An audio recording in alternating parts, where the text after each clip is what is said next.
Communication is about two things. It's either a cry for help or an expression of love. Mhm. And you can certainly there's subsets, but somebody will come to you and they're fearful. Well, that fear is a cry for help. Help me get out of this, or I don't want to be this way. And it's not necessarily they're crying that help for help from you, but they're crying out to somebody. And it can be something that can have been happening. We were talking earlier about family trauma. Somebody in our family made them feel bad. Mother, father, sister, brother, aunt, whatever made them feel bad, and they want to be freed from that lifelong emotion and that addiction to keep going back to that. And even though it gets buried inside our unconscious, it becomes who we are. And if somebody is overacting and they're angry and they're frustrated and they're frustrated with you, it's not about you, it's about them. Comrades, welcome to Not All Hood. On more than one occasion, Malcolm mentioned that a Dr. Joseph McClendon helped people retrain their brains to achieve ultimate success. And Malcolm would say, listen, my life is so enriched. I'm so grateful. I want to help others by sharing my journey. So he learned from this Dr. McClendon, and at times, he joined this renowned neuropsychologist and New York Times bestselling author to help explain to audiences how to break bad habits. And he wasted no time in starting with a session with me right in the studio. Enjoy the conversation. So I don't know if and this really might be working backwards because we haven't talked enough for people to be fully invested in this part of the conversation, right? So Right. this could be Patreon. Sure. But as we work together, right, in transformation coaching, and as we were talking earlier, I was thinking about, and I guess personal question for you, like uh how you what's the word? Deal with, for lack of a better word right now. Um Being able to help so many people, but then when there are people close to you that you can't help in the same way. Like, cause I'm kind of either a couple instances myself. I think it first comes down to, for myself, recognizing that I'm not the end all and be all. I don't have all the answers.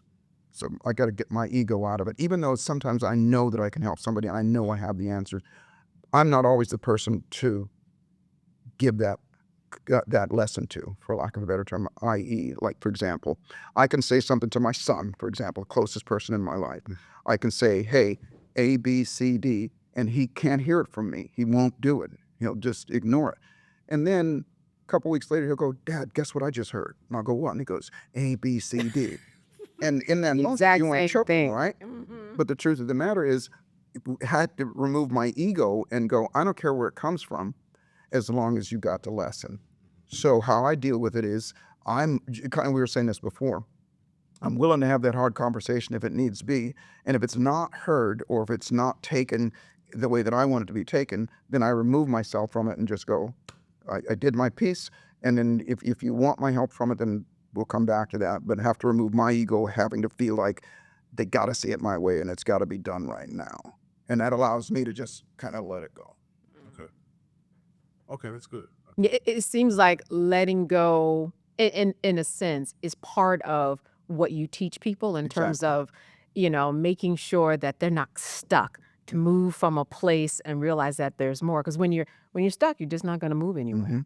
It is a form of maturity. Lane and I were talking about this earlier. It is a form of maturity. Is the quicker you're able to let it go or snap yourself out of that ego that it's got to be this way, or I've got to make this person understand right now. The quicker you're able to let it go, because oftentimes they need time to percolate. They need time to let it resonate with them and all those things to come around till they finally make a decision.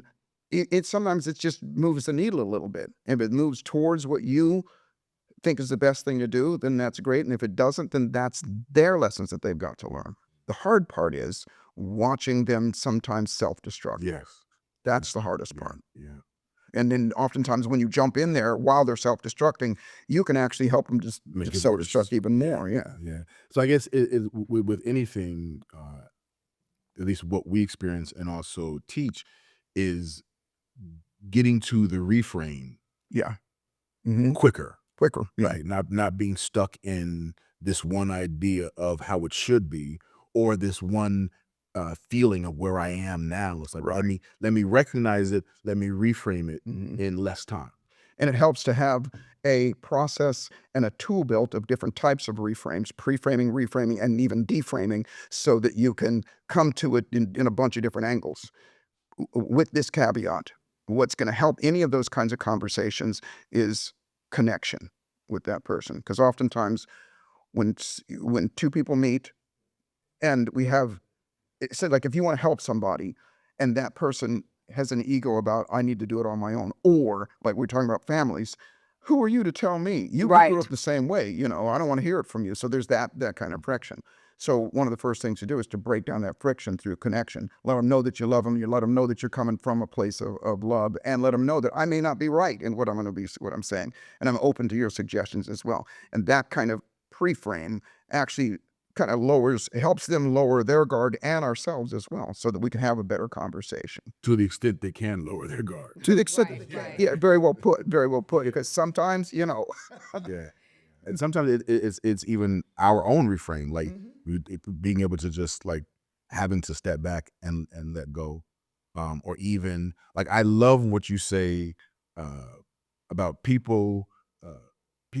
There are no fearless people. Mm. There are people who fear less. Yes, Right. absolutely. Mhm. That makes sense. Yeah. I can see that. Yeah, and to clarify that, the fear less doesn't mean quantity, because the fear may still come up. The fear less is the amount of time that you spend in that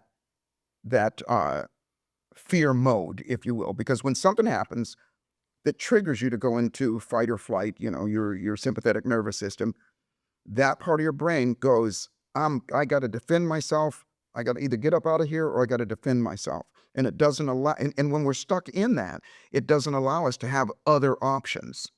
And so the reframe or the pre-frame is to interrupt that pattern of that fear and take them out of that. So people always ask me, they always go, if you could teach your younger self, if you could tell your younger self something that would have changed your life and made your life even better, what would it be? And my answer is always the same: to learn the skill of snapping out of it quicker.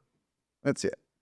So when frustration, fear, whatever comes up, we're in that sympathetic nervous system, we're stuck there, and then eventually it's going to go away. But sometimes a fear or a situation comes before you and then you're in it. For example, you have someone who might be born into a family, born into poverty, let's say, for example. Mhm. Mother and father are alcoholics. Brother commits suicide. They have to take care of their older parents, and now they all live in a house. I mean, I'm giving extreme circumstances because someone in that situation, it would be very hard to see some light and kind of think about reframing when they may not have a job and the house is about to be foreclosed upon.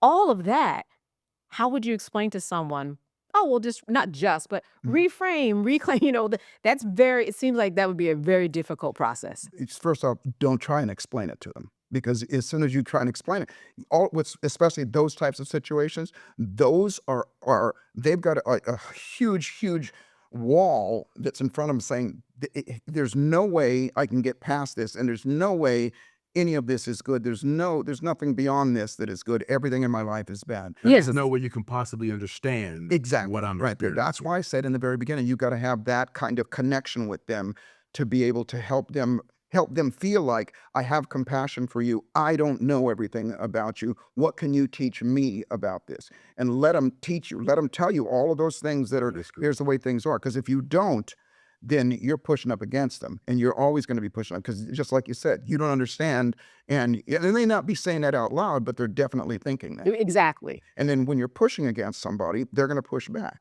So instead, don't push. And so we call it align and redirect. So I could say to you, you're coming to me, you may be coming to me and saying, I got this going on. Right, and I want your help. So then where do we go from there? Well, if it's there and they say, I want your help, and then they're open to it. Yeah.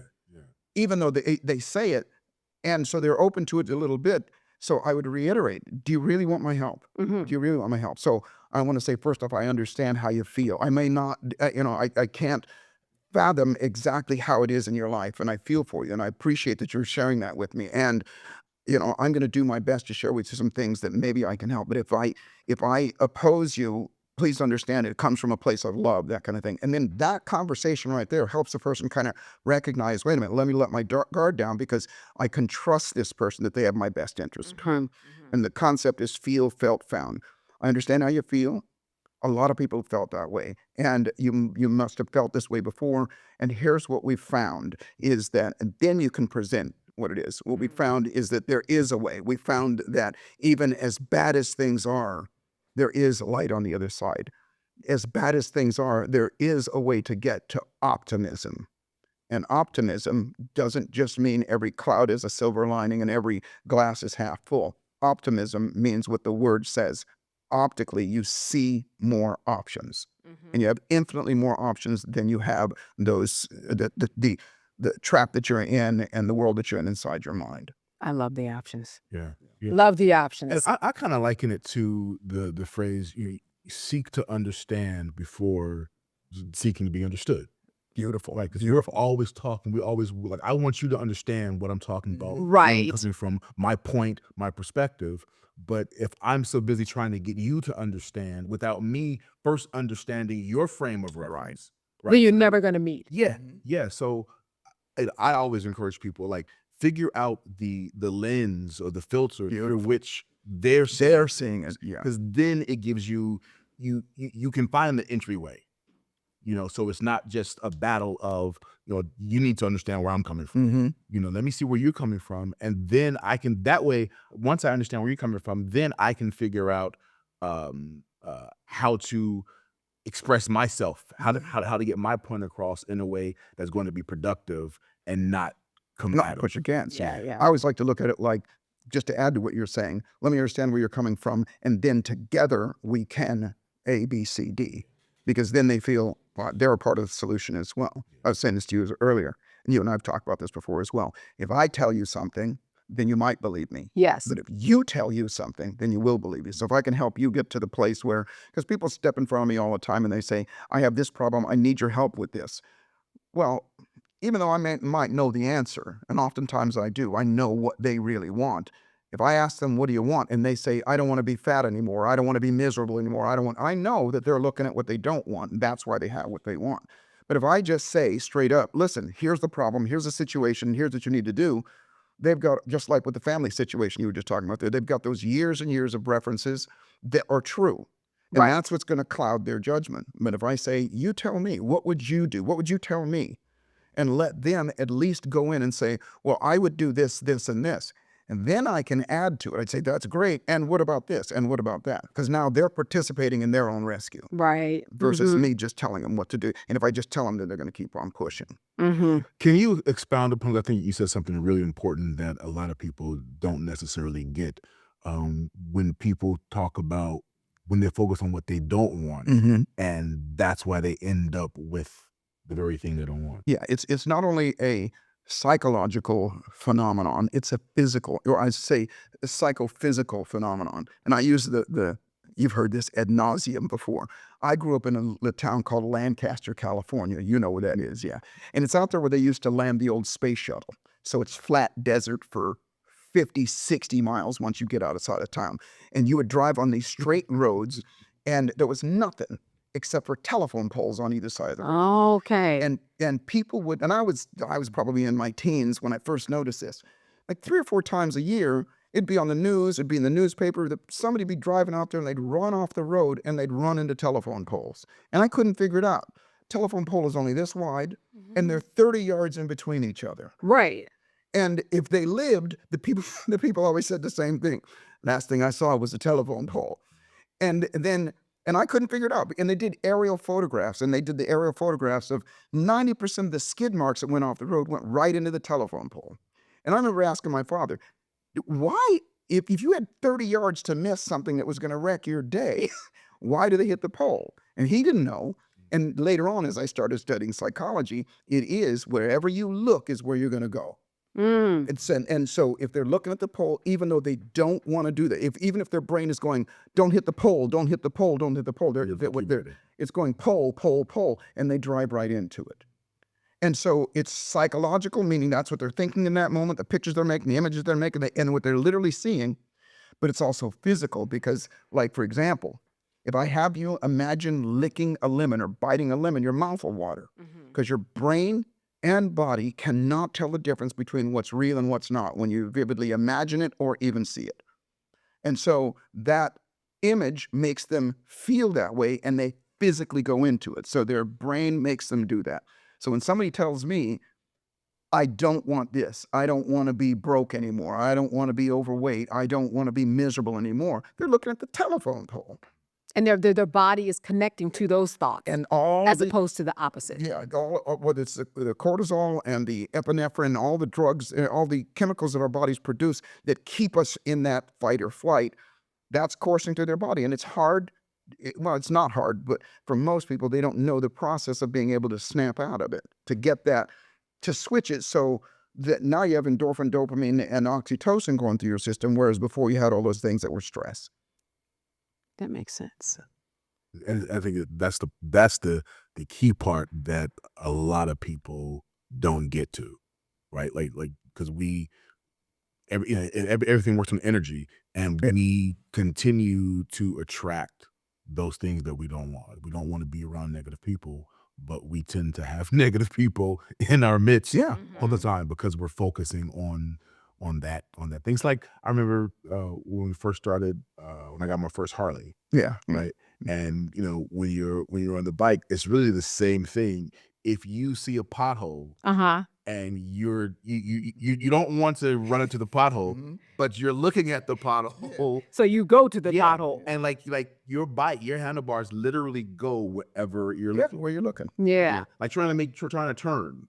That was the biggest That's thing. it. Yes, it's like you cannot, look at the handlebars and turn like that. You got to look where you want to go. You got to look at that space and look over here, and the body will do. I had an interesting, just real quick. I had an interesting experience. I did something called air combat school, where you actually got to get in the. You had a pilot next to you, but you got to fly the airplane.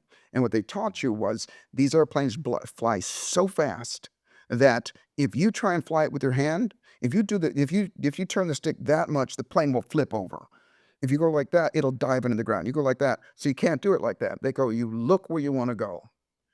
But I didn't, and I teach this stuff, but when I got in the airplane, I didn't remember any of that stuff. Because as soon as those wheels folded up and he goes, the plane is yours, I grabbed that stick like Alice, and I was trying to fly, and it was all over the place. And I was feeling like I was going to throw up because it was up and down. And then he said, look where you want to go. Remember your lesson.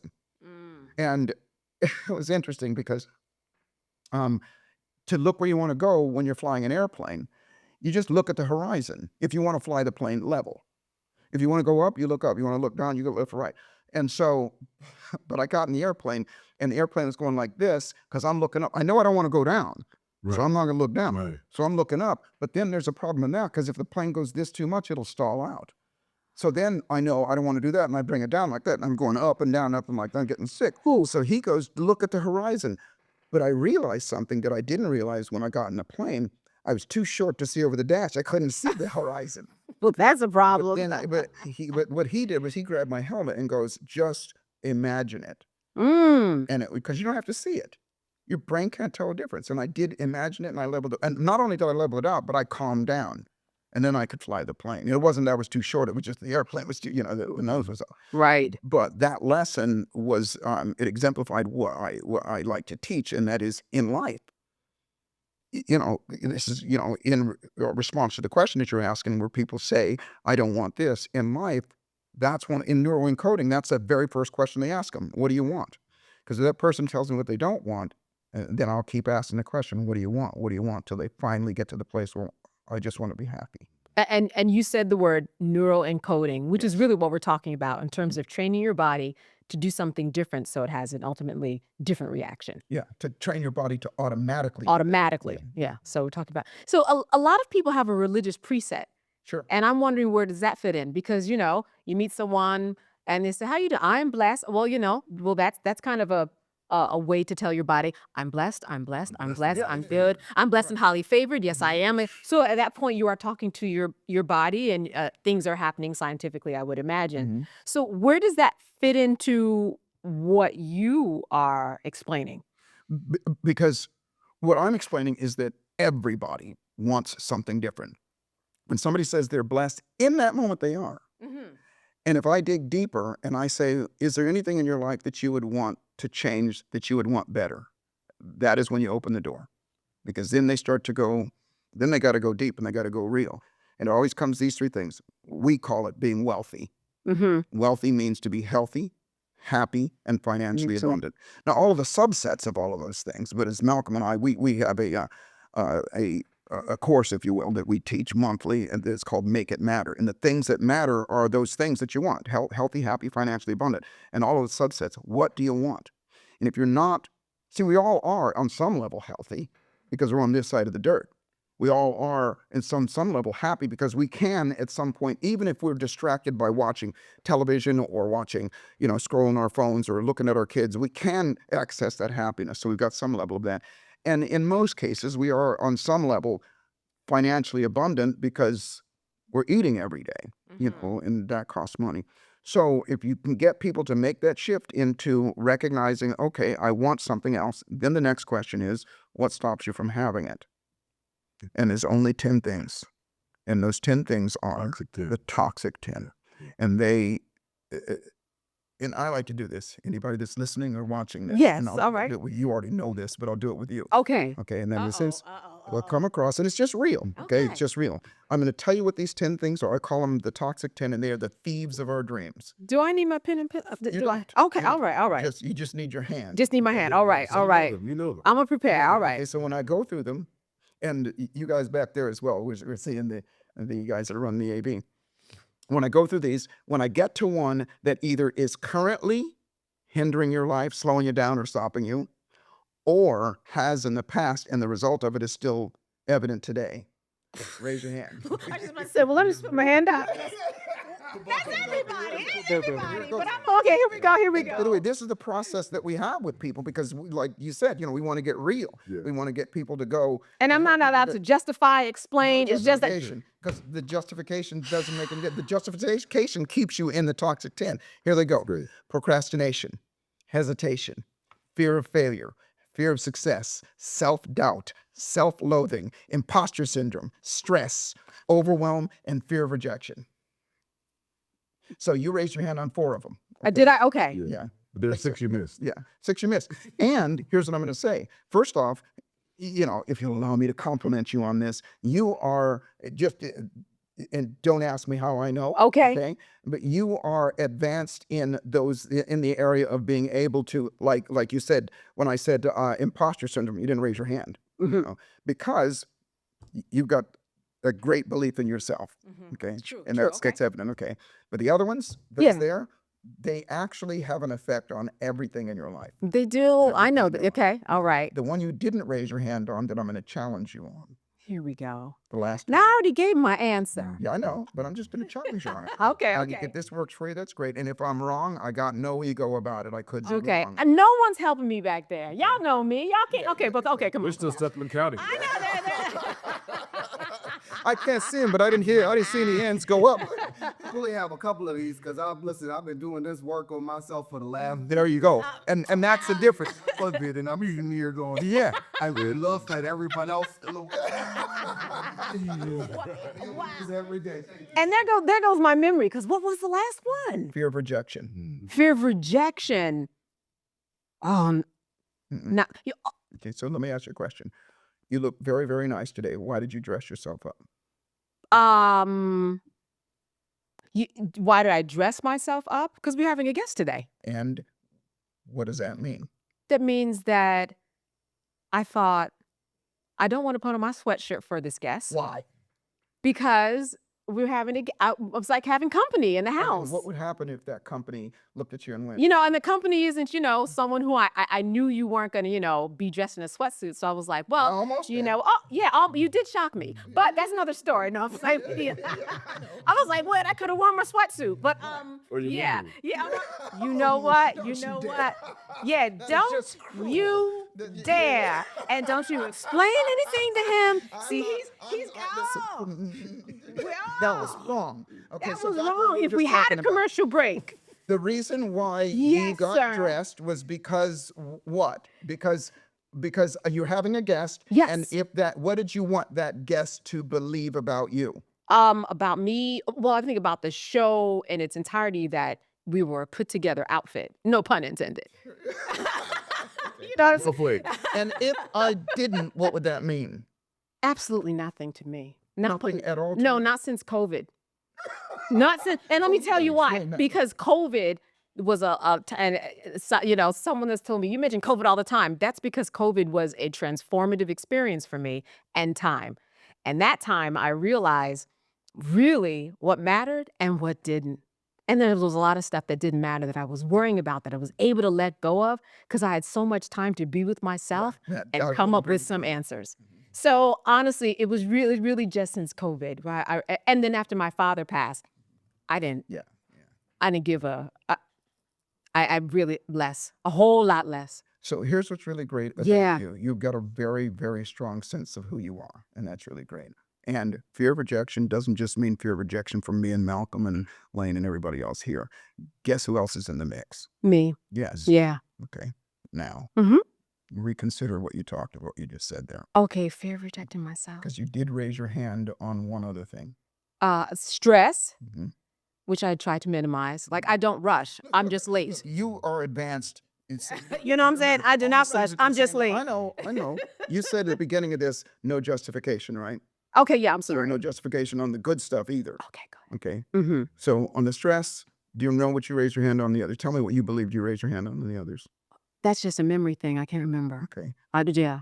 So I'll go through them again. Okay. Let's see, we go. So procrastination, hesitation, fear of failure, fear of success, self-doubt, self-loathing. And I can't remember. And I'm like, Don't raise your hand on any of them now. You want to know I know, why? because I can't even. Here's the reason. Why? Because did this session just work? Did I miss something? That was good. How much do I owe you, sir? You owe me this.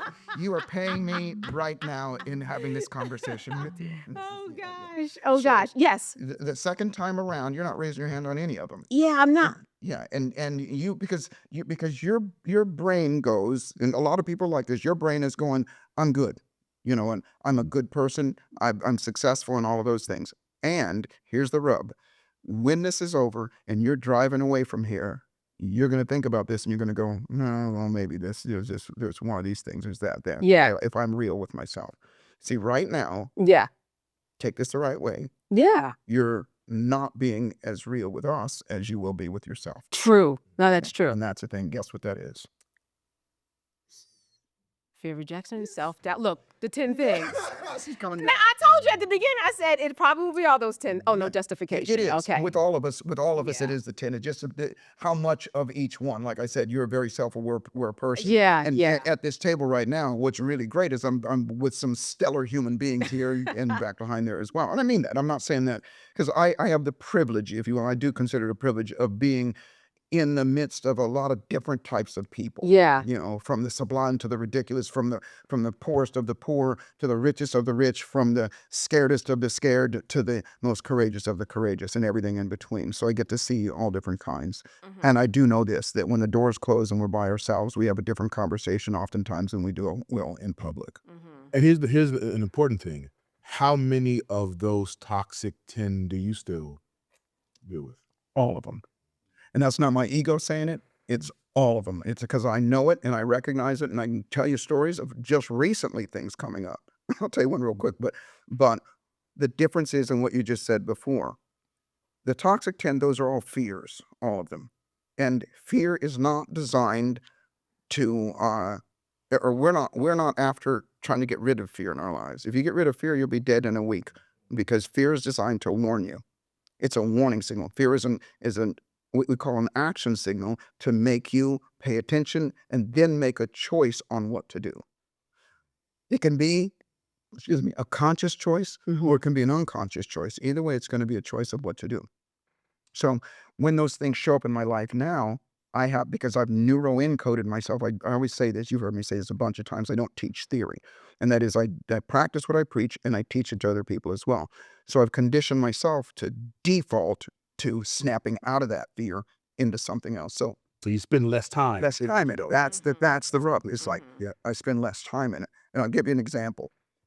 Just being straight up with you. I just bought my dream house in Laguna Niguel. I love it. And my house, ocean view, it's like everything I dreamt of. I love the house. And my house is one of the smallest houses in this gated community.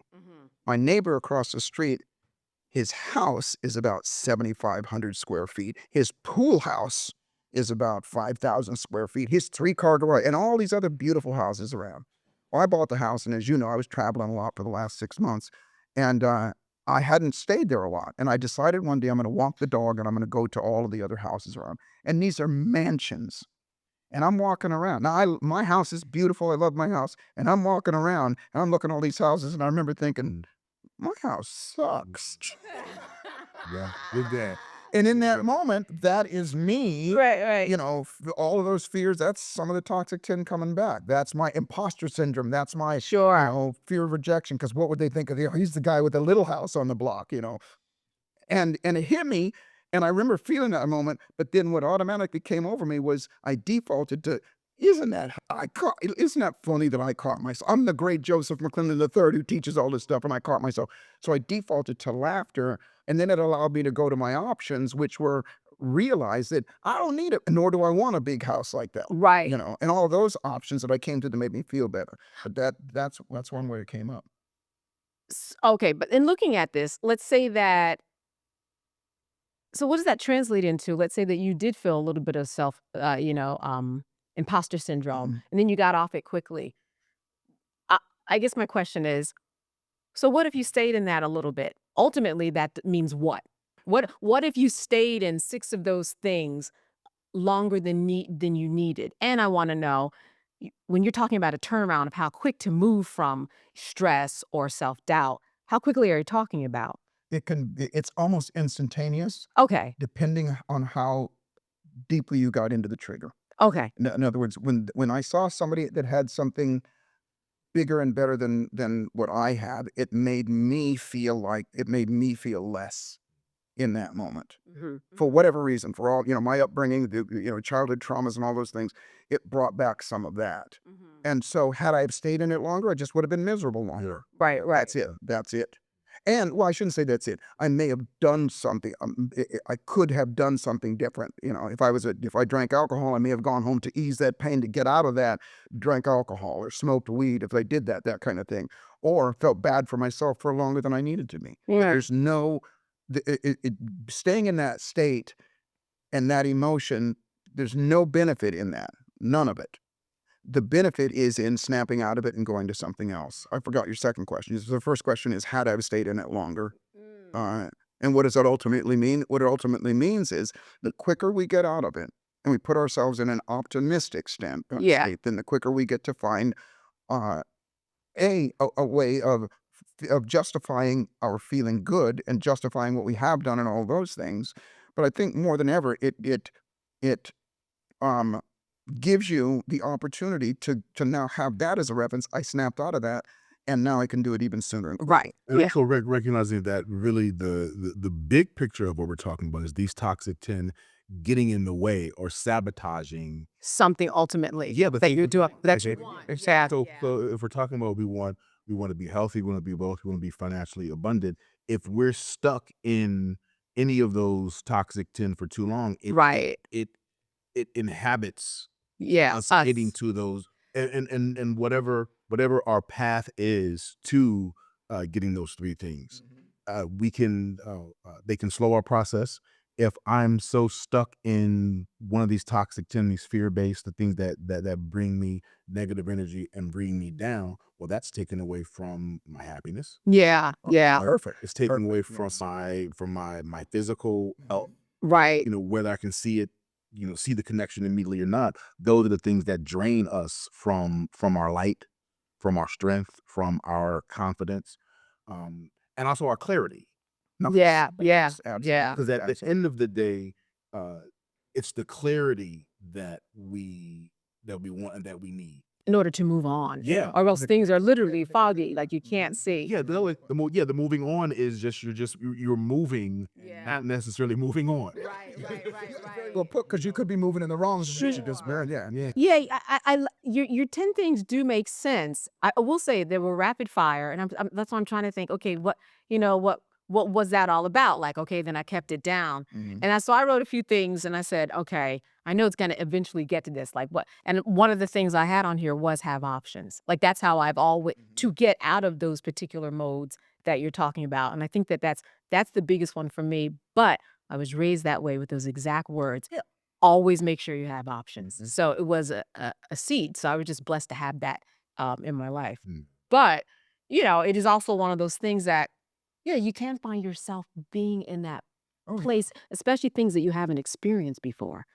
You haven't experienced it maybe in real time, but maybe you've experienced it in your mind and maybe even another way, something that was similar to it. Oh, definitely. Yeah, that triggered the same thing. Yeah. In fact, the anticipatory grief that I had before my father died, it was almost as overwhelming as when he did. But I did that to myself. I don't know why was I think he was sitting there in the living room. Why am I having this grief? I mean, he was sick, but it was so much. It was overwhelming. And I was just wasting time, causing myself You more know that stress. now, and when you were in, and that's why I say people always say, well, it's in this situation, if you had to do it again, would you spend that kind of time in that anticipatory grief? No. No, because you know better. But and while you're in it, it's just like, okay, I'm in it. And now going forward, if that situation happened again, heaven forbid, happen again, Yeah. somebody else in your life, now you know. Yep, that's Because true. you would go, well, wait a minute, let me snap out of it. And that's the equivalent of, or similar to the question that you asked me about when I felt that way about the house. I snapped out of it. Well, the next time I'm walking around, I see these houses, and that trigger may start to come up, and I'll go, oh, okay, I'm catching me doing it again. Right. Yeah. And you're not in it I'm not in at it, all. but more specifically, I'm triggered to catch myself. See, yours was done without, even though I would label it neuroencoding, you didn't know it. That you learned from that lesson. Yeah, I did. You've programmed yourself to when that feeling comes up again. Now you go, oh, well, wait a minute, there's that feeling again, and now I have a choice. I can do something else. I think going back to what you said, the great example of the aerial simulation, right? Because I love the idea of look where you want to go. But in your case, you couldn't see it, so you had to imagine. Imagine it. And I think a lot of times we can get caught up in not being able to see it. But part of the tools is you can imagine it, right? So if at this point I can't necessarily see a way out, Yes. I can't necessarily see it, but I can see it in my mind. Yeah. Right. I can visualize options, like the whole concept of visualization. Like it makes complete sense. Yeah. Even if you can't see it physically, if you can see it in your mind, if you can visualize it, you can get there. So I understand at one point you were homeless. Am I correct? Yes. So with all of these tools that you had and have been developing, I know these weren't developed at that time. Yeah. Matter but of fact, it took years. yeah. So, but during that time, what was going through your mind that kept you where you were? Before I understand you got a book from someone and they helped you. But during that time, what do you think, what scientifically and neurologically was happening to you when you were in that space? Let me dovetail on something he said Okay. first, and then I'll come to that. So remember the Okay. question. Okay. Oh, remember I will. You hit on something that I wanted to really make sure that everybody gets, and that is the process, because that's one of the things what we teach is there's a process to be able to arrest that feeling that comes up, arrest those things, and change yourself. Those toxic 10, that's the first part of what we're doing. We're going through each and every one of them, and not only are we going to talk about and explain what it is, each one of those, but we also give a tool for you to use for that entire month so that you start to mitigate that procrastination, so that you do something about it. And to your point, it is not just knowing it.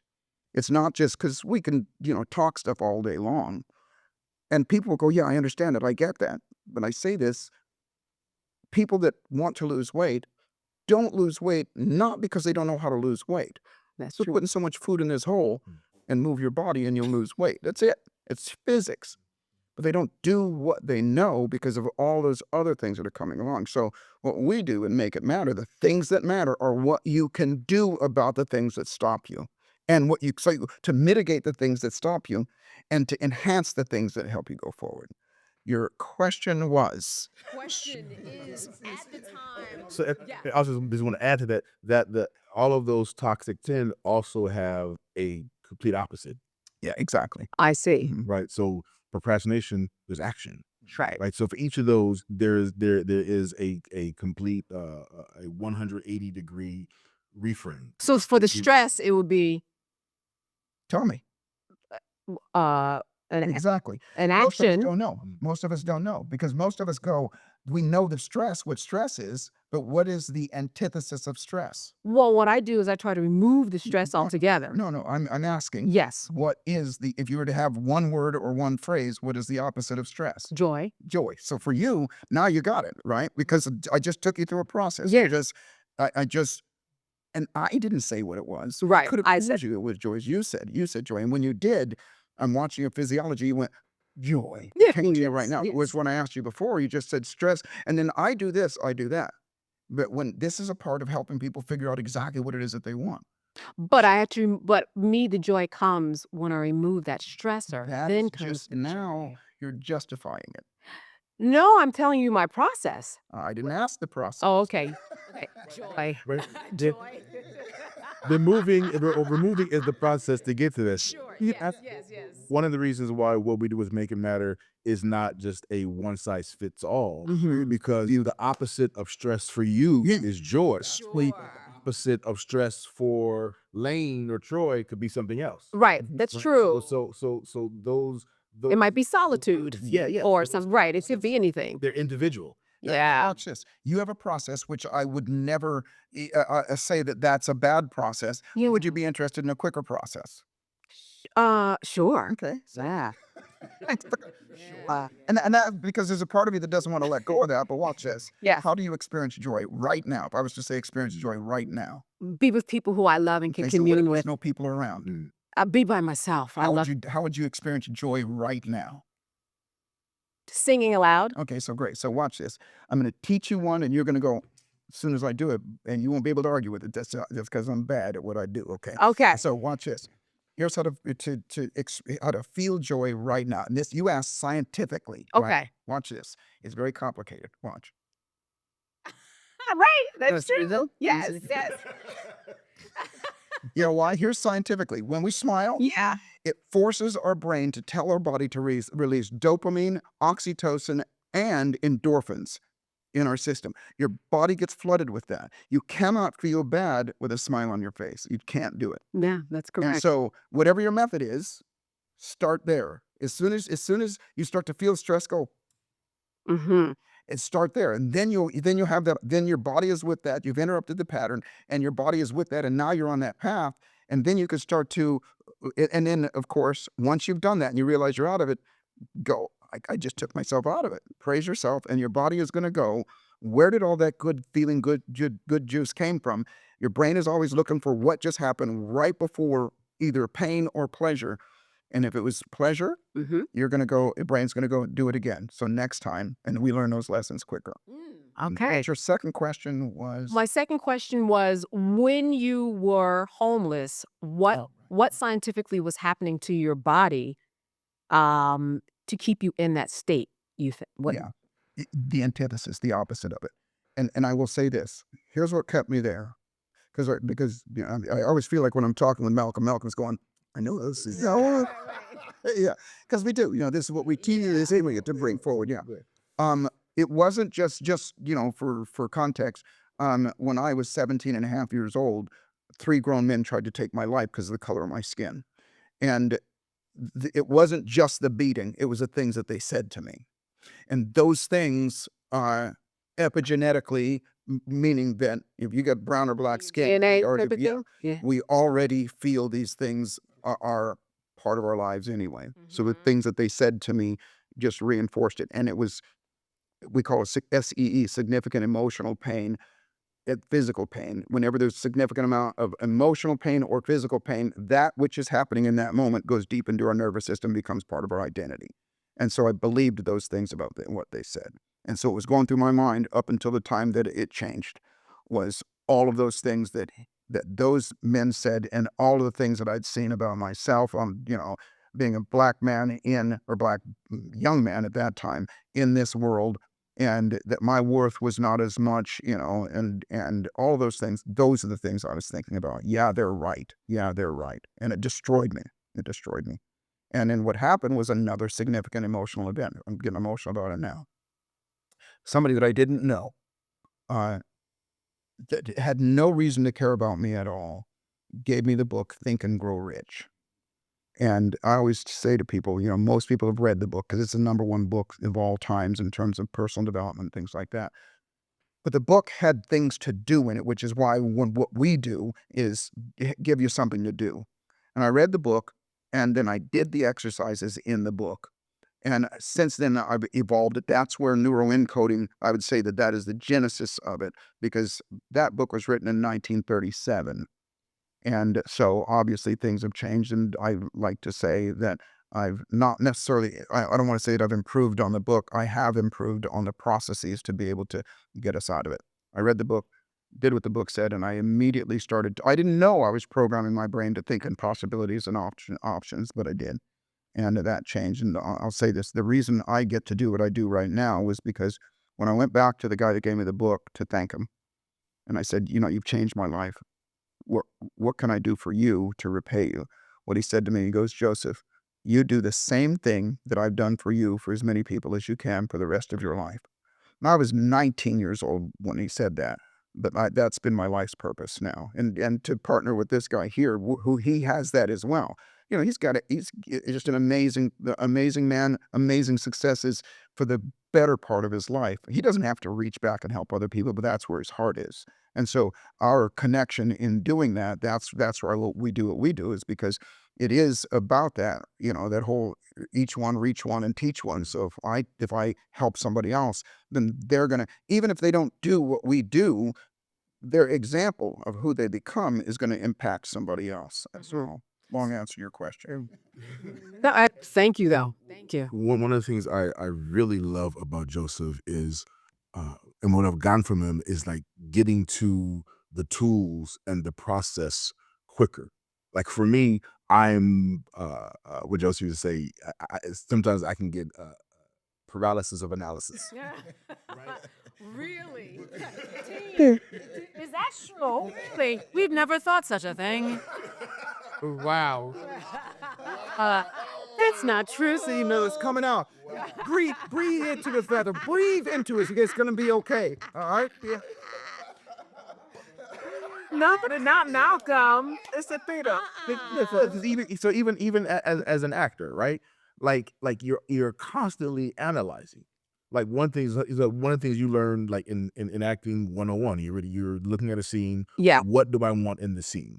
Right? And then you come up, I want this person to give me the keys to, this car. Well, why? Well, because Oh, that's that whole, what's your motivation? there's a whole, but so there's surface motivation. Okay. And then to get beyond the surface motivation, you have to keep asking why. And you keep asking why until you get to the core of what the emotional connection is to that motivation. So Yeah, look, I need this paycheck. It always comes down to that. From this acting gig, because I'm getting paid, that's why. Doing this, ain't gonna get paid. That's right. That's the ultimate why. Let's be real, but go ahead, I'm with you. but if you, and like you see, so they 2 years, he is. There's a better life. Smile. It's the safest. Smile, baby. It's the peach. Sure, there's the picture. I can ask Malcolm the why. Like, this is big. I really want this gig. Well, why do you really want this gig? But in terms of scene and in terms of as you're breaking down character, breaking down the scene, there's a whole series of analysis that you do. So you're not just pretending, and you're making it real for yourself. So one of the reasons team, Okay. I'm constantly analyzing things because I don't necessarily want to have a knee-jerk reaction. Right. And as you guys know, team, I have a knee-jerk reaction. And if I don't analyze that knee-jerk reaction, then I can be difficult to work with. I did not say that. No, she didn't. You, but I hear you. My point is, if I don't, if we come up with something, I'm like, no, fuck that. And there's no analysis, there's no further conversation, then I'll become a dick to work with, or rather, a different kind of dick. Now, I will say I've never used those words. However, I do. No. I do recognize. I do recognize that you do analyze, but I like the thoughtfulness in it, and that you ask questions, and you ask more questions, and you ask more questions after that. But then we come to, then you give it some time, and then you might send a text. Like, it's a process.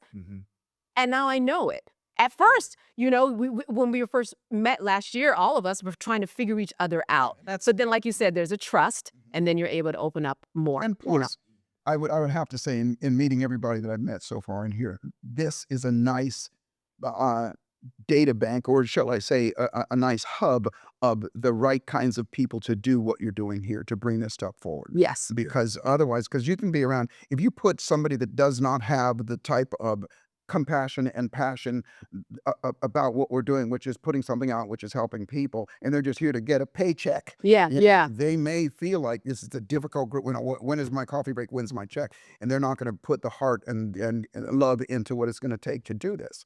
So I would say, just I'm just you and you. This family, this group of people, you guys complement each other with your passion, with what you want, your intelligence, and all those things as well, and it makes him easier to tolerate. Yeah. And we say the same thing out of each other's presence. I just said that to Troy yesterday. I was like, I really love working with this group. I just really do. But okay, so you're an actor though, and one of the things I have in terms of how I live is some things are out of my control. But when you're an actor, there's so much that's out of your control. In other words, you can go audition, but it's left in somebody else's hands. How do you take these 10 tenets that you've talked about and figure that into something that's like the weather? Can't control it. How do you navigate that? Because so much rests in your audition, and then somebody on the other side, his mood. Does he like you? Has he read about you? Has he read that comment? Like, you don't know, and it's out of your control. So how do these tenets fit in with what you do? A great question. I work within what I can control. Okay. Right. So, like, if I spend the energy focused on what I can't control, then that puts me in a dark, helpless, powerless place. The opposite of that is, well, what can I control? If I have this audition, I can't control if they're going to like what I do. I can't control if I'm going to get this job, but I can control what I'm going to bring them. Right. I can control, Bryan Cranston. I love his approach to auditions. Okay. He approaches, I guess, when he used to audition. Right. So you would approach audition. I am here to help you solve a problem. Ooh. As opposed to audition, I really want this job. I really want you to hire me. No, I'm here. Your problem is you need an actor to fill this role. I'm going to solve that problem for you. So for me, I can't control if I get the job or not, but what I can control is I'm going to bring you a bomb-ass execution. Now, whether it's what you're looking for or not, that's not up to me. But I know what I'm going to. I know what I'm going to bring you. A perfect example. People versus OJ. I actually auditioned for the Chris Darden role. Okay. And it was one of my best auditions, like, ever. Like, casting emailed my agent an hour and a half later. It was awesome. Sterling. Right. So, 3 months go by. 3 months go by. I don't get I don't hear anything. So I'm like, okay, it's done. Then I get a call from Ryan Murphy's office. They offer me the role of AJ Cowlings, based on my audition for Chris Dart. Now, of course, when I saw Sterling, I was like, oh, yeah, Sterling was made for that role. Right. But it wasn't, I need this Chris Darden role. It was, I'm going to deliver you a bomb-ass execution in this audition. So, though I didn't get the role, that got me the AJ role for something I didn't even have to audition for. Sure. Right? So, So I say that to say that I can only control what I can control. Okay. So I don't let myself get bogged down by the stuff I can't control. Are you saying, Mhm. I'm asking, that if you are bogged, like you said earlier, you go, I really need this role. You don't come that way, but does somebody that does affect Oh, everything else around? because you smell the desperation, right? So when someone, I was gonna say when someone comes into the audition room, when we used to have audition rooms, Right, now right. everything is self-tape, but being on the other side of casting, where I'm a director and I'm casting the role, when someone comes in and you can tell that their next month's rent depends on whether they book this role or not. You can smell the desperation, and it's a very uncomfortable feeling. So that and whatever that feeling, wherever in the toxic 10, that actor comes in, whatever those things are that the actor comes in, it weighs down a performance and it gets in the way. It sabotages the very thing That you that they Yeah. But I think well, I see it as that there's so much currency in the trauma that I could see why someone would lean into.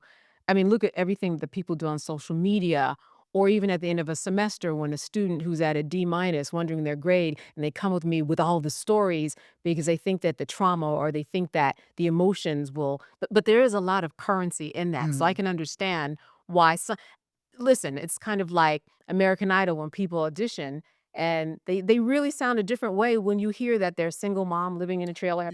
And you're like, oh my goodness. So, but there's a lot of currency in that, and we are trained to be a part of that process. You just hit on something. Let's take this off in the left field in a second.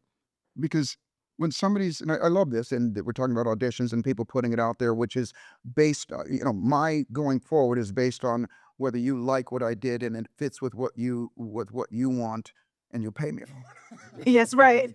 So when somebody steps in, it's been my experience that when somebody steps in front of somebody, i.e., the American Idol is which he is, the person that steps up there that has had all of this trauma, homeless and all these things in the past, they're not showing that.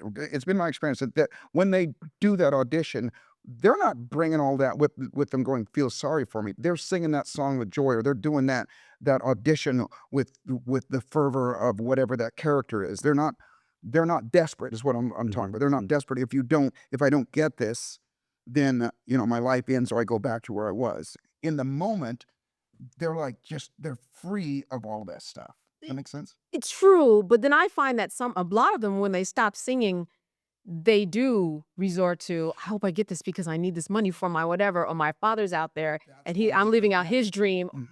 The That is story, why- I'm sorry, go ahead. the story helps. Yeah, it does. But that's also television. I was gonna say That's true. That's true. That's true. know that story before. Yeah. And I would even, I don't maybe I would even guess that even the panel knows that story. Yeah. So it's not their first time hearing. Absolutely. If You're see right. them on camera talking about that backstory, they're also probably being fed. That's true. Yeah. And to get to that Yeah. piece of information, To to make get it more dramatic for right, because then you do need a story if they move on to the next. Yeah. But I Yeah. guarantee you, those who have come in, the part that you don't see, Yeah. or the people that you don't see, are the people who come in that first step of that audition, Yeah. and they bring all that angst and all that toxicity and desperation with them. Those are the ones you never see, right? Because it gets in the way. Again, it gets in the way of the very thing. It gets in the way of a great TV show. Right. The produce around that. Right. Yeah. I have a friend who says, they should just, and because she's a woman, I'm going to speak about men. She said, you know what? They should just, men, they should come out and should have all their weaknesses right on their arm. That would just make it so much easier. We could just look and say, okay, you're a cheater, you're a lie. And I'm wondering, with these 10, sets, what are you calling them? The toxic 10. How do you identify someone? Can you identify someone that's toxic in a way where you can say, what? I am going to eliminate you, as if it was written on your sleeve. Are you good at identifying that? I am. And are you saying as? And what are the signs? Well, because the way they talk, like if I ask what do you want? And they go, I don't want to be this anymore. Here's what I know. And if they say that, I know that it's not just one. It never is just one. Because like I said, when you go away, you're going to start going through that and you're going to go, yeah, well, it's this, and this on whatever degree. Okay. I know it's all of them. I know it's all of them in everybody. It is in me. I'm Yeah. human. What I'm good at is picking out which one is the one that's triggering the most that's doing this. So that's the one I can go after. And I will say this, that when people show up, oftentimes people are trying to put their best foot forward to get them to think, to get you to have this opinion that they feel you should have. That's right.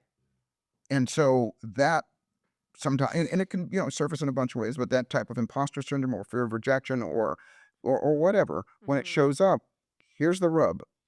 When it shows up, I embrace it. I don't, even if they come to me and they go, I need your help, whatever is showing up in that moment, as cliche as this is going to sound, and it's going to sound like rainbows and crystals and unicorns and things like that, love them. Just love them in that moment, because that's what they're looking for. They're looking for acceptance. They're looking for just acknowledgement that they're hurting or there's something that they need help. Who was it? I forgot her name. The lady years ago, she actually ran for president. I want to say Louise, or forget her name. But she said, life is only two things: a cry for help or a expression of love. And life is about two things. It's either a communication is about two things. It's either a cry for help or an expression of love. And you can certainly, there's subsets, but somebody will come to you and they're fearful. Well, that fear is a cry for help. Help me get out of this, or I don't want to be this way. And it's not necessarily they're crying that for help from you, but they're crying out to somebody. And it can be something that can have been happening. We were talking earlier about family trauma. Somebody in our family made them feel bad. Mother, father, sister, brother, aunt, whatever, made them feel bad. And they want to be freed from that lifelong emotion and that addiction to keep going back to that. And even though it gets buried inside our unconscious, it becomes who we are. And if somebody is overacting and they're angry and they're frustrated and they're frustrated with you, it's not about you, it's about them. Now, were you asking Joseph from a coaching perspective or from a woman relationship perspective when they meet men? Saying how do you slide it? And I speak both relationship, but then just in relationship, even if you meet someone who you're like, oh my goodness, that person is toxic. What are some of the signs for someone to maybe look for if they are not trained as well as you to know who's toxic? So you can really kind of remove them before they get entrenched in your life. That's why I said what I said. Love them first. Love them first. Because then you are going to become more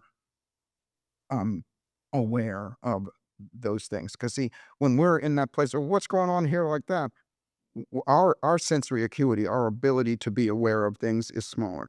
When we love them, we take in that whole human being, and you said this before, that energy and that smell of desperation comes out. Well, desperation is another word for fear of failure, fear of rejection, things like that. So you will be more. This is a short answer to your question. You will become more aware of those things that would trigger you if you're loving that person versus being suspect or something. And I'll also say that if you are looking for what's wrong, you're giving up that energy, and that person's going to feel it, and they're going to go deeper into their stuff. And now you got two people pushing against each other. But I would add to that though, a caveat. Some of those people you may need to love from afar. Okay. I'm waiting. I'm like, well, we haven't got rid of him yet. On it again. But if you like to bring home stray dogs, and you dating stray dogs energy from the and I will Well, I mean, yeah, and the answer might be the same, but if I put it this way, how do you exercise and bulk up your muscle of discernment? Would the answer still be the same? Love them when it comes to people. Okay, all right. The muscle is not. The muscle is.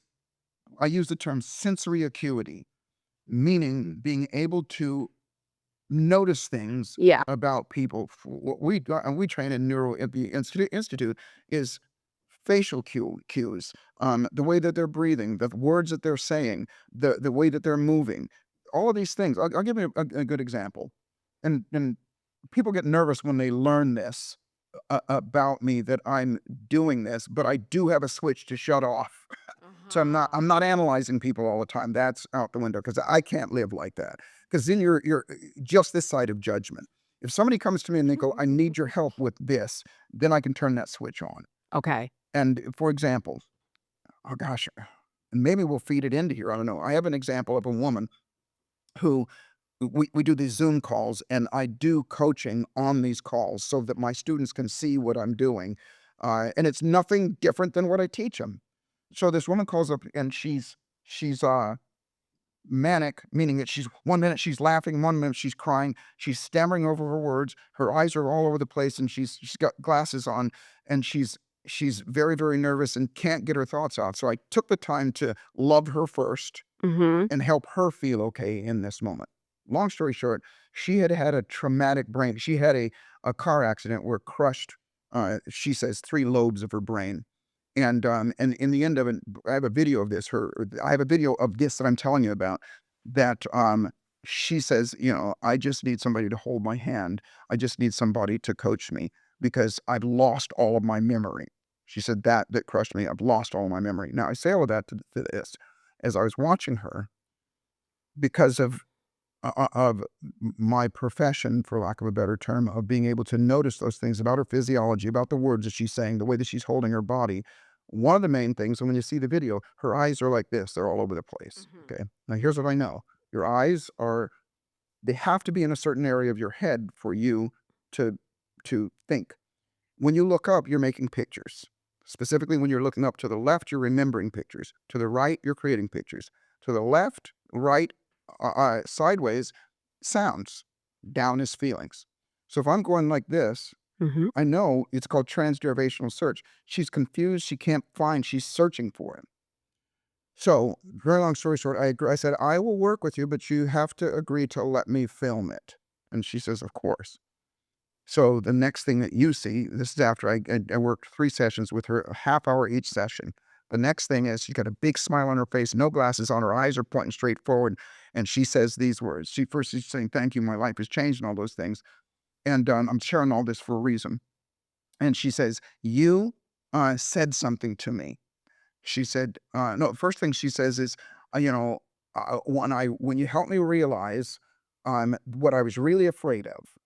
She said that the physicians and all the physicians that she worked with, there's a term for it, I forget what it is, but that when you have that type of injury, your life expectancy is like a year. I want to say a year, 2 years, something like that. And she said, I was afraid that I was going to die because that suggestion was in my mind. She didn't know that she was afraid of that. But that was what was ruling her life. Imagine how your life would be if you were thinking you're going to die. That's why when you tell a cancer patient that they have terminal cancer and you got 2 months to live, they die oftentimes on the day or really close to that day. That's the power of suggestion because that suggestion stays in her mind. And so here's what she said. She goes, she called it autosuggestion. She said, you did this autosuggestion with me and you told me you're going to be okay.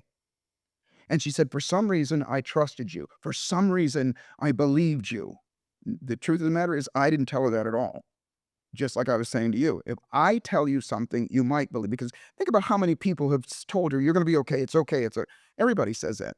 But if I say it, she's not going to believe it. So in the process of getting her eyes down and focused and all those things, and then having her tell herself that, then, and I'm not saying that what I teach is gonna heal traumatic brain injury. I am gonna say this, that when you give the body and the brain the tools that it needs, whether it's to see it, to feel it, to say it, to all those things, all of our 5 senses, then it has everything it needs to get the best possible outcome that it can with everything it has. Your body if you cut yourself, you don't have to go heal. It knows what to do. It's this innate intelligence that's inside of him. So in the end, she goes, and it made me think of something that Les Brown said to me years ago. And he said this, this, this, and this. She has her memory back. And she didn't even realize it. And here's the best part about it, is that she did it, not me. She did it. That's what neuroencoding is to have that toolbox of questions to ask other people, reframing, as you said, to reframe other people and for yourself as well. So then we have this we can cause ourselves to default to optimism. So I forgot what your question was. But I think to your point about discernment. Yeah, that's what it was. Building the muscle. Yeah, and I think and especially when you're, I'm assuming discernment when you're inviting people to your life. That's thinking it. about inviting people to your life. Period. I Yes. think Yes. part of that is also listening to yourself, because we know there's energy, right? Yeah. If you ask anybody who's been in a fucked up relationship, We can go back and say, did you know? right. Look, so you saw the sign and ignored. Yes. So the important thing is when you get that feeling, and when you want to bypass that feeling because of the other things that person makes you feel, Right. now you need to really ask yourself, like, what is it that I need Mm-hmm.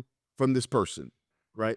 And is that need worth ignoring this feeling Right. that That I have. Yeah, because you like, I mean, I've talked to women who, like, they walk down the aisle knowing. Well, listen, once the invites are out, you can't tell a woman that wedding is not happening. I just want you to know that. The invites are out. Yeah, But yes. is that thing that you're getting from bypassing the thing? There's a way that raise the bar. Right. No. Later on, when you're going through divorce, are you going, I should Right. have rescinded Those invites. invitations. If I had to do it again, I'd go to what are you and she never It would have been cheaper. But I think what we tend to do, I think the whole concept of being still, Yeah. right, visualizing what you want, I think we tend to bypass those things because we're distracted with all of the things coming at us. Yeah. You know, not just the toxic 10, but all of the things Life from and life. everything around. Yeah, man. But and I guess for me, the older I get, and I think this is also why, one, being mentored by Joseph for the last 12 around years. yeah. And because I'm getting older, I recognize that there are all of these things that I have that I now feel compelled to share. Yeah, and that's Yeah. the beauty of you, man. Yeah, I That's just talked the- about, yeah. you mentioned earlier, having 40 Christmases left. Right. Yeah, Right. yeah. Like when you really start thinking about, my mother used to say this a lot, which really bothered me, but now I get it. When you realize that you lived longer than what you have Ahead of you. Yeah. right? Then so I'm in a place where I feel compelled to share my tools, to share whatever I can that has led me down this path and this beautiful journey of life. Like, I want to share, like, all of that stuff. So what I realize the older I get is the importance of being still, the importance of going inward, the importance of not just discernment when you're looking at other people, but discerning what's happening within yourself, right? So if this person is giving me a certain feeling, whether good or bad, let me sit with that. Let me explore that feeling. What is it that the inner me is needing from this person? Right. Yeah. What inside of me do I need to protect from the energy this person is sending me? And a lot of times we get so caught up in fulfilling a certain need, that either I can't give myself or I don't believe I can give myself, and this person can give me that. So, there's a give and take. So I'll take this negative energy because I want this. I love the way this person makes me feel. Right. And right now I'm going to bypass this and just, feed myself this thing that I don't believe I can feed myself from this person that I don't believe I can feed myself, or from someone else. Right. Uh, And I think I would imagine that it's harder for you, both of you, right? Because when you go out and people see you and they know you or they think they know you ahead of time, they act a lot differently.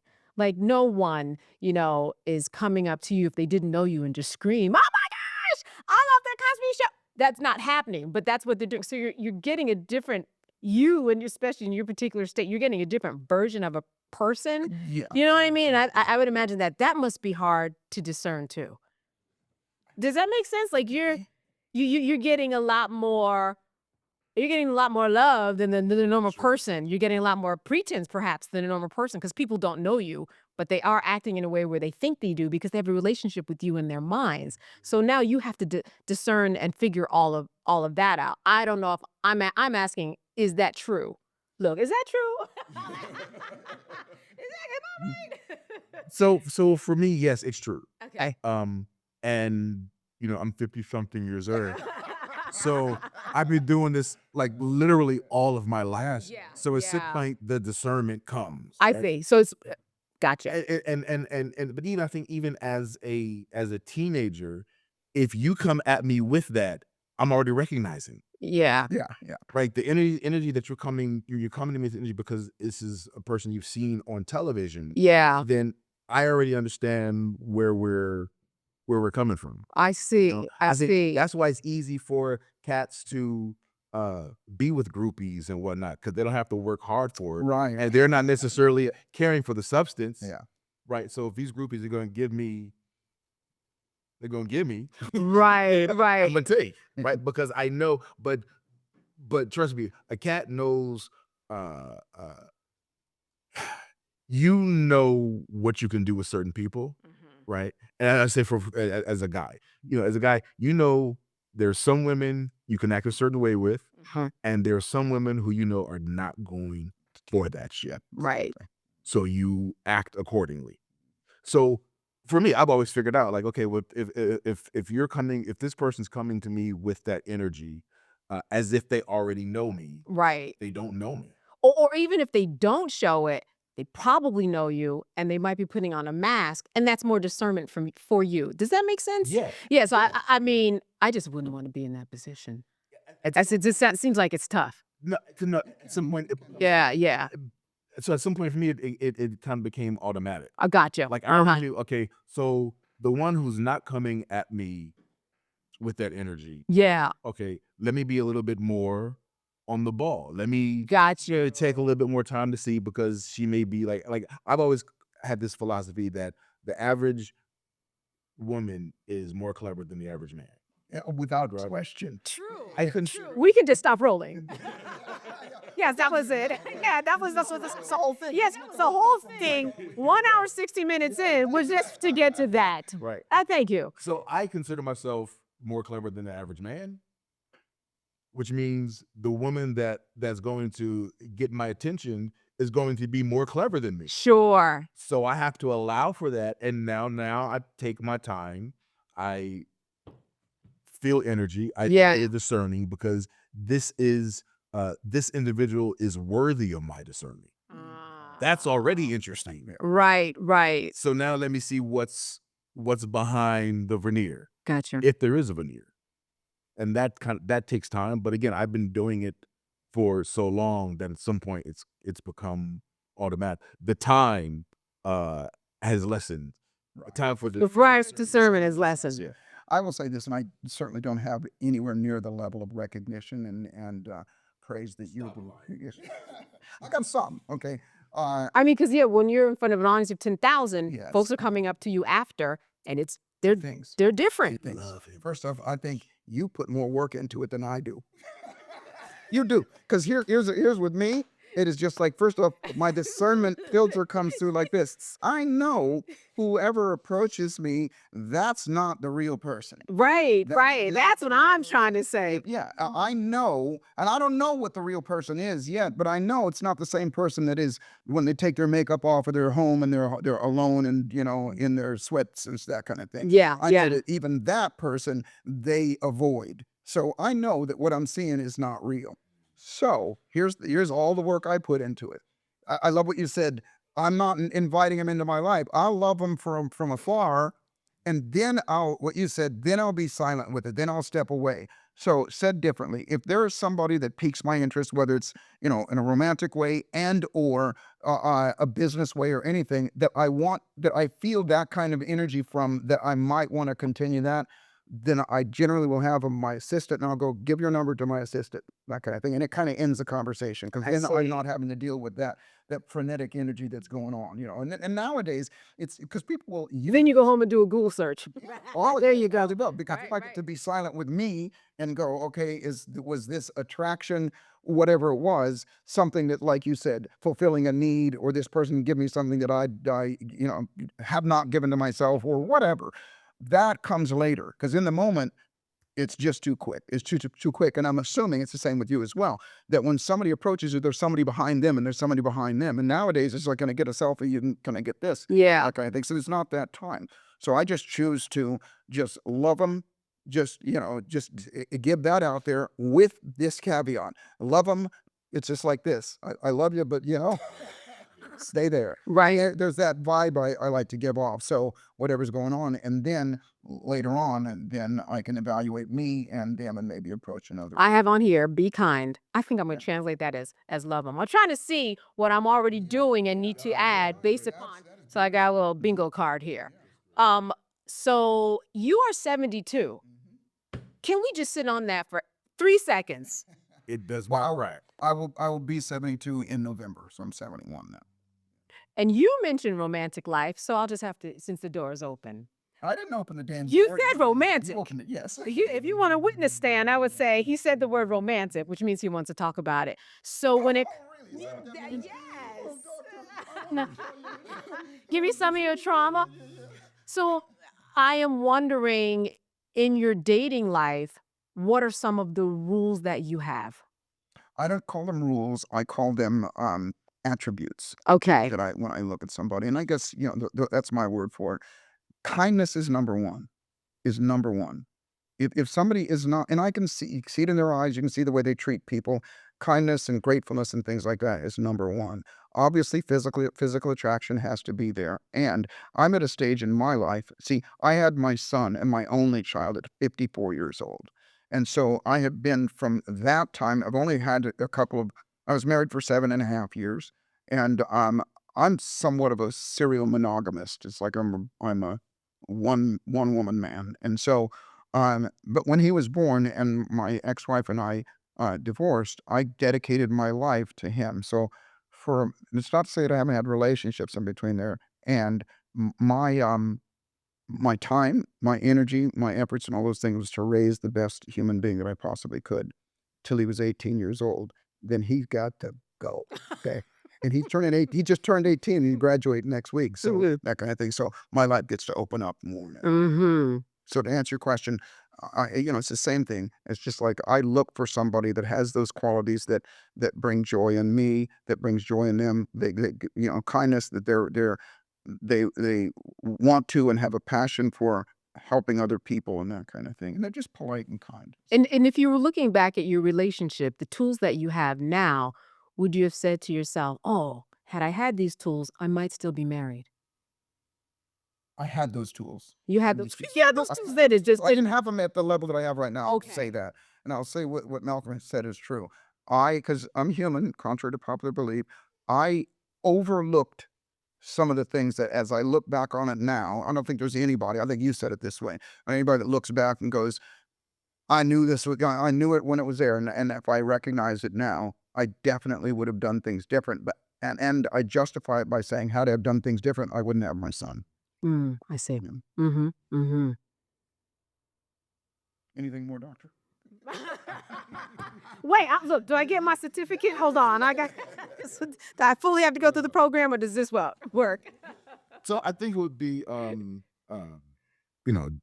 as I said, Joseph has been a mentor of mine for going on 12 years now. And as we've talked about, we have a coaching program. Yeah. Make It Matter. Yeah. Membership. We do monthly coaching calls. And just for listeners or viewers who have enjoyed Joseph and enjoyed this conversation and some of the things we've talked about, they can please reach out to us. Yeah. And that means, in a sense, that somebody needs help and anything in their life, that through this program they will get what? Well, like this, it is. I'm just this side of a need for both of us to do this. This fulfills that place in our life where we get to give back. Mm-hmm. Both of us are very busy. Now, I will say this. Malcolm is such an example of that, is that most people don't have the opportunity uh, to be in the vicinity of, be coached by, listen to people of his caliber. Mm-hmm. And at the risk of sounding arrogant, mine either. You know, it's just, hey, Right. busy. And I'm at this stage in my life where I'm doing other things. I don't coach individuals anymore.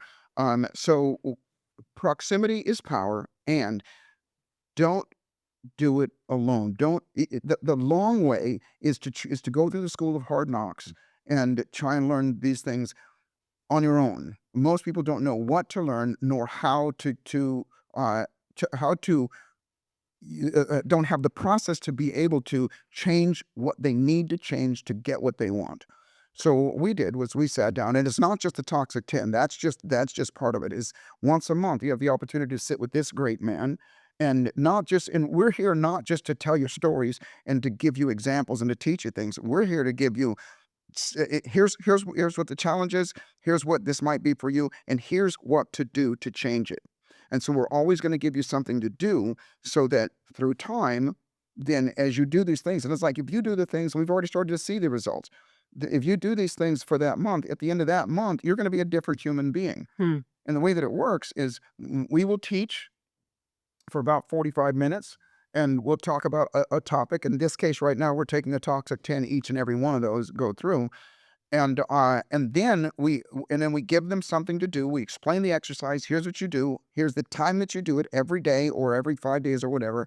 And then we open it up for Q&A, Mm-hmm. which is where the beauty is. Yeah, because again, what we do is not a one size fits all. So in the Q&A, people have individual obstacles, if you will. So we get to take time after we do our teaching and getting on the tools. We get to take time to show people how this particular tool will work for their particular situation. Mm-hmm. Right. And it's a beautiful thing. It fills our hearts because at the end of it, you know, and even during it, you see people go, well, this, I didn't ever realize it changed my life. And to hear Malcolm, the way that he teaches, we have different teaching styles, we have different communication styles. But the amalgamation of it is that everybody gets something that they can use that's going to help change their life. And the beauty of it to me, and I know Malcolm as well, is I have a saying, and that saying is that those of us that dare to dream while the rest of the world is having a nightmare, we're not only going to create the abundance that we want for our own lives, the things that we want, and in a quicker fashion, we're also going to be shining examples of what is possible for other people. Yeah. And other people, just by doing these things, it already happens. Doing these things, their life changes, and then as a result, they influence somebody else, and it's each one reach one, teach one. So there's a beauty in it. So if I say, yeah, if I know you're interested in it, come. You know, I'm assuming we'll put it in the Well, what is it? Do you go to your website or do your? yeah, our website. It's called Make It Matter, and I think it's even makeitmatter.com by now. I'm not sure. Okay. But either way, we'll put it in the description. Okay. Come see us and just come check it out. It's dirt cheap. In other words, that's the other thing we want to make it is ridiculously So it's excessive. very Yeah. cheap, so everybody can do it. And it is not. I like what you said. It is not one size fits all. But And you wouldn't call it therapy. You would no, call it's it coaching. Straight coaching. Yeah. Yeah. And also part of it for me is being able to, as I talked about earlier about sharing, being able to, share, a cat who has mentored me Yeah. for, this most recent chapter of my life, if you will. So there's so much that I've learned from him and tools that I've, gotten from him, but it's also good to also be able to hear it Yeah. from the actual source. And is there a tool that you can say that, hey, I got this from him over this past 12 years, and this is where it's made an impact in my life? Is there a tool that Okay. sticks out? I think one of the biggest things is when it comes to myself, keeping me out of paralysis of analysis. Okay. Um, the act of taking action, procrastination and hesitation have been big obstacles of mine, and Joseph has helped me learn to take action much quicker than just sitting around and overthinking. So I'd say, being able to take action in a much quicker fashion has helped me in a profoundly significant way. Mm. Is my session done? No, no, no. That's why I just said it. Paid for Yeah, okay, yeah, he was good. That was Now, good.